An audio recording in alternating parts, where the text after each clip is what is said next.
জননেতা ইশরাককে মেয়র বানাতে আমাদের মাত্র 24 ঘন্টা সময় লাগবে। দর্শক, ষষ্ঠ দিনের মতো ঢাকার রাজপথ দখল করে চলছে ইশরাক হোসেনের মেয়র হিসেবে শপথ গ্রহণের যে আন্দোলন, সেই আন্দোলন আজ ষষ্ঠ দিনের মতো চলছে। আমরা এই মুহূর্তে রয়েছি ঢাকার গুলিস্তানের গোলাপশাহ মাজারের সামনে। আপনারা দেখতে পাচ্ছেন যে গুলিস্তান গোলাপশাহের মাজার এর সামনে যে রাজপথটি রয়েছে, সেই রাজপথে ইশরাক সমর্থিত যে জনগোষ্ঠী রয়েছে, বিএনপি নেতাকর্মী রয়েছে, তারা এখানে অবস্থান নিয়েছেন।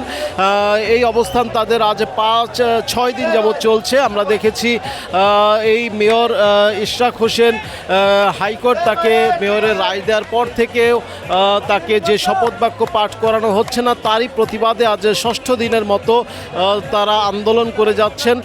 আমরা দেখেছি যে নগর ভবনের সামনের রাস্তাটি তারা দখল করে নিয়েছেন এবং নগর ভবনের প্রধান ফটকে তারা তালাবদ্ধ করে রেখেছেন। এই ষষ্ঠ দিনের যে আন্দোলন, যে সংগ্রাম, আমরা গতকাল দেখেছি যে আসিফ মাহমুদ সজীব ভুইয়া তার সাথে ফেসবুকের মাধ্যমে ইশরাকের যে এই আন্দোলন, সেই আন্দোলনের জবাব তিনি দিয়েছিলেন, কিন্তু তারই প্রতিবাদে আবার ইশরাক হোসেন তিনি একটি সংবাদ সম্মেলন ডেকে তার প্রতিবাদ করেছেন।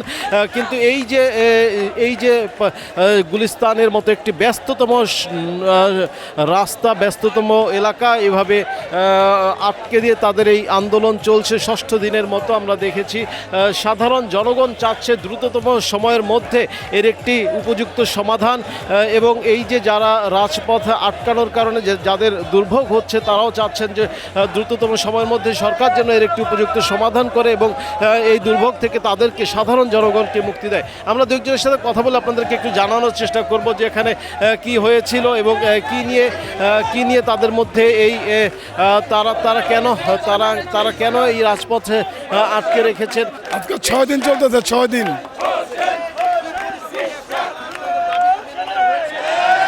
আমাদের দাবির অবস্থা দেখেন না, দাবি যদি না মানা হয়, এখন তো এই অবস্থা চলতেছে, কঠোর আন্দোলনে যাবে বিএনপি।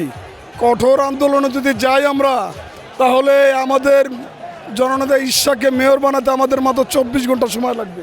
জনগণের উপকার হবে, ঢাকাবাসীর কল্যাণ হবে দেখে ইঞ্জিনিয়ার ইশরাকের জন্য সাধারণ জনতা মাঠে নেমে গেছি। এটা এলো, আপনি বুঝেন, এই তীব্র গরমের মধ্যে, এই আবহাওয়া প্রতিকূলের মধ্যেও ঢাকাবাসী যে ইশরাকের পাশে থেকে একত্র আন্দোলন প্রকাশ করতেছে, এটার মাধ্যমে এইটাই বুঝাচ্ছি যে ঢাকাবাসীর কল্যাণ হবে ওনাকে দিয়া। উনি নগরপিতা হলে ঢাকাবাসীর দুর্যোগ থাকবে না, পানির সমস্যা থাকবে না, কারেন্টের সমস্যা থাকবে না, সমস্ত প্রাকৃতিক কোনো সমস্যা থাকবে না ইনশাল্লাহ।